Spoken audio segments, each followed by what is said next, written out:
आज का हमारा टॉपिक है सनस्क्रीन, जिसे हम सन ब्लॉक भी कहते हैं। ठीक है, हमारे यहाँ पे क्लाइंट्स जो हमारे पास आते हैं फेशियल्स करवाने, वो फेशियल्स अच्छे करवाते हैं, लेकिन अपनी डेली रूटीन में सन क्रीम, सन ब्लॉक का यूज़ नहीं करते, या बहुत कम 30 to 40% मेरे ख्याल से सिर्फ और सिर्फ सन ब्लॉक का यूज़ करते हैं।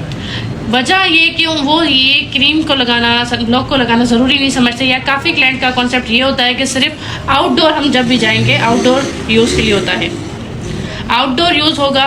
ठीक है, या किसी हमारा अगर डे टाइम में मेकअप है हम उससे पहले लगा सकते हैं, लेकिन ऐसा नहीं है। आप आउटडोर हो चाहे इंडोर हो, आपको सन ब्लॉक का यूज़ हर।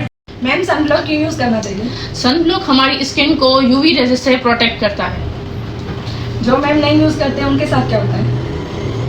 जो यूज़ नहीं करते उनकी स्किन में टैनिंग हो जाती है, पिगमेंटेशन हो जाती है और एजिंग हो जाती है जल्दी, मतलब रिंकल्स वगैरह वक्त से पहले, मतलब ये चीज़ों उनको फेस करनी पड़ती हैं।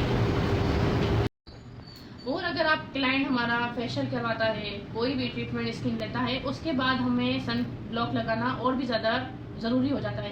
SPF 30 लगाएं, 40 लगाएं, 50 लगाएं, लेकिन लगाना लाजमी है। और अगर आप लोग आउटडोर जा रहे हैं या धूप में ज़्यादा देर काम कर रहे हैं, तो फिर हमें क्या करना है, हर 2 से 3 घंटे बाद हमें सन ब्लॉक दोबारा लगाना है।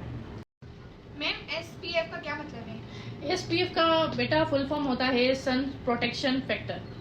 ठीक है, जैसे कि आप लोगों ने देखा होगा, मैंने आपको एग्जांपल देने के लिए रखे हैं, हम फाउंडेशन लेते हैं या हमारे पास सनस्क्रीन होती हैं, तो उसमें आप लोग देखें कि लिखा होता है SPF 50, इसमें फाउंडेशन में भी जैसे लिखा हुआ है SPF 30। तो ये तो सनस्क्रीन नहीं है, लेकिन फाउंडेशन में क्यों लिखा हुआ है? चलो, सनस्क्रीन में लिखा होता है तो समझ में आता है, फाउंडेशन में लिखा होता है तो इसका ये मतलब हुआ कि हमें जो फाउंडेशन है वो भी हमें सन से प्रोटेक्शन देते हैं, मतलब इसमें ऐसे फैक्टर्स हैं जो हमें सन से प्रोटेक्शन देंगे।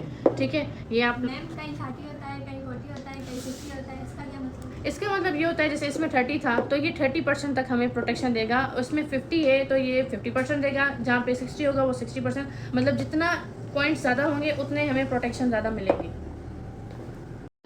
आप लोगों को अब समझ में आ गया कि सन ब्लॉक हमारी स्किन के लिए बहुत ज़रूरी है। अगर हम कोई भी फेशियल वगैरह ट्रीटमेंट करवाते हैं, उसके बाद तो हमें स्किन के लिए और ज़्यादा इंपॉर्टेंट हो जाता है, क्योंकि हमारी स्किन सेंसिटिव हो जाती है। अगर हम नहीं भी करवाते, टीनेजर में हैं, तब भी हमें सन ब्लॉक लाजमी यूज़ करने चाहिए, चाहे हम घर में हो, क्योंकि आजकल जो हमारी घरों में LED लाइट्स हैं, इससे, या हम किचन में काम करते हैं, इससे भी हमें क्या होती है, हमारी स्किन में टैनिंग होती है, और हमें UV रेज़ेस जो हमारी ये जो LED लाइट है, इनसे निकल के हमारे डायरेक्ट स्किन पे इफेक्ट करती है। मैम, कौन सा सन ब्लॉक बेस्ट है? सन ब्लॉक में बेटा हमारे पास रिवाज है, विंसी है, नाइट्रोजिना है, ZQ है, जॉनसन है, गार्नियर है, इन ये सारे हमारे पास अच्छे हैं, जो हम अपनी स्किन के अकॉर्डिंग, हमारे स्किन के हिसाब से ही चूज़ कर सकते हैं कि सूटेबल जो लगे आप लोग वो यूज़ करें, और डेली रूटीन में लगाएं। आप जैसे सुबह उठें, आप फेस वॉश करें, उसके बाद मॉइस्चराइज़र के बाद आप सनस्क्रीन लगा दें, और फिर आप अपने दिन का आगाज़ करें।